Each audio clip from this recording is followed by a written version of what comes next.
Social মিডিয়ায় একটা trending video চলছে বিশাল। আর সেই ট্রেন্ডিং ভিডিওটা হলো ডক্টর বিবেক বিন্দ্রা ভার্সেস সন্দীপ মাহেশ্বরী।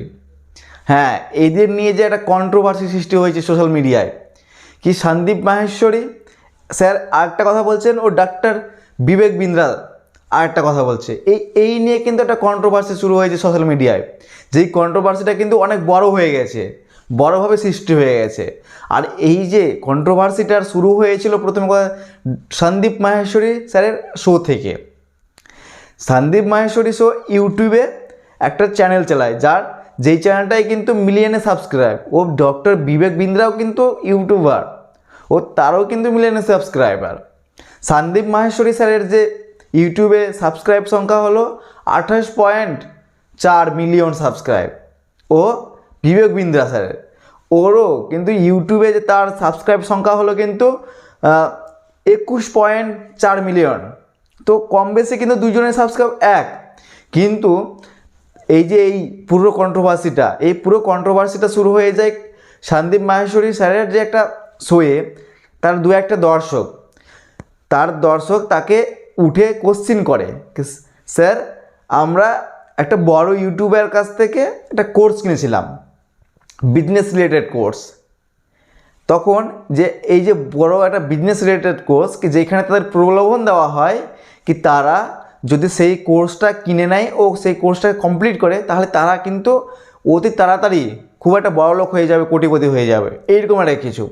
কিন্তু তারপরে যখন তারা কোর্স কেনার পরে, কোর্সটা কমপ্লিট করার পরে তারা বুঝতে পারে কি এই কোর্সটা করে কোনো ফায়দাই হয়নি তাদের। ও তারা যখন রিফান্ড চায় তখন কিন্তু তাদের বলা হয় কি তারাও যেন আরও দু একজনকে মানে নেটওয়ার্ক সিস্টেমের মতন জয়েন করায়, ও তাদের সেইখান থেকে হয়তো 10 বা 20% একটা কমিশন আসবে এইভাবে। আর এইটা যখন বলেন সন্দীপ মাহেশ্বরীর শোয়ে, তখন কিন্তু সবাই বুঝে যায় কেন এত বড় ইউটিউবার ও বিজনেস রিলেটেড।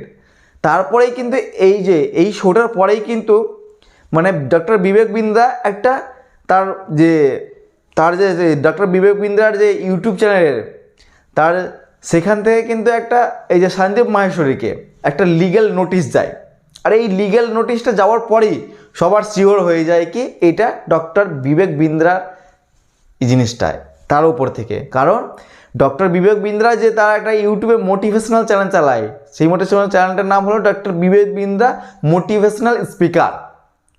আর তারপরে যে এই এত সব স্ক্যাম, আর এই স্ক্যামের পর থেকে হ্যাশট্যাগ বয়কট ডক্টর বিবেক বিন্দ্রা এইরকম একটা কিছু হ্যাশট্যাগ চলতে থাকে সোশ্যাল মিডিয়ায়। ও তারপর কন্ট্রোভার্সি আরও বাড়তে থাকে। তারপর ডক্টর বিবেক বিন্দ্রা এসে আবার সন্দীপ মাহেশ্বরীর নামে অনেক কিছু বলে কি তিনি বলেছিলেন কি ইউটিউবে তিনি বা কোথাও মোটিভেশনাল স্পিচ দেওয়ার জন্য কোনো টাকা নেবেন না, 1 টাকাও নেবেন না, কিন্তু আবার টাকা নিচ্ছে, এইরকম অনেক কিছু তিনিও আবার বলেন। আবার তার তাকে পাল্টা বার করার জন্য সন্দীপ মাহেশ্বরী আবার তার শোয়ে বা ডক্টর বিবেক বিন্দ্রাকে নিয়ে অনেক কথা বলেন। এই নিয়ে কিন্তু কন্ট্রোভার্সিটা অনেক বড় হয়ে যায়।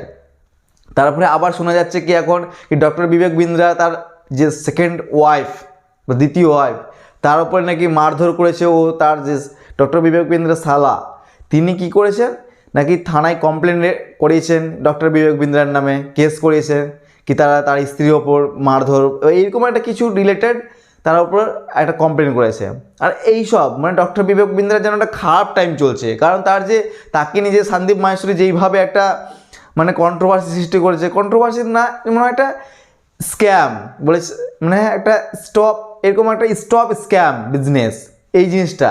আর এইটা কতটা ঠিক কতটা বেঠিক, কারণ সন্দীপ মাহেশ্বরী স্যার বলছে কি তিনি যে তার একটা কোর্স বেচছেন 50,000 টাকা বা 35,000 টাকা, আর সেই কোর্সটার করে কোনো ফায়দাই নাই, যেটাতে আরও জনসাধারণ কি হচ্ছে কি ইয়ং জনসাধারণ যাদের কাছে কোনো হয়তো বড় অ্যামাউন্ট নাই তাদের কাছ থেকে হয়তো টাকা লুটে নিচ্ছে। আর এই যে পুরো যে ডক্টর বিবেক বিন্দ্রা এই যে কোর্সের থেকে 500 কোটি টাকা ইনকাম করেছেন, এই জন্য একটা বড় কি 500 কোটি টাকার বড় স্ক্যাম এই জিনিসটা চালিয়েছে। আর এই থেকে কিন্তু কন্ট্রোভার্সিটা দিনে দিন বেড়ে যাচ্ছে। তারপর আবার সোশ্যাল মিডিয়ায় তাদের নিয়ে অনেক ভিডিও পোস্ট, এই নিয়ে কিন্তু কন্ট্রোভার্সিটা এখনও যেন এগিয়ে চলেছে। আর কত দূরে যে দাঁড়াবে সেটা কোনো ঠিক নাই।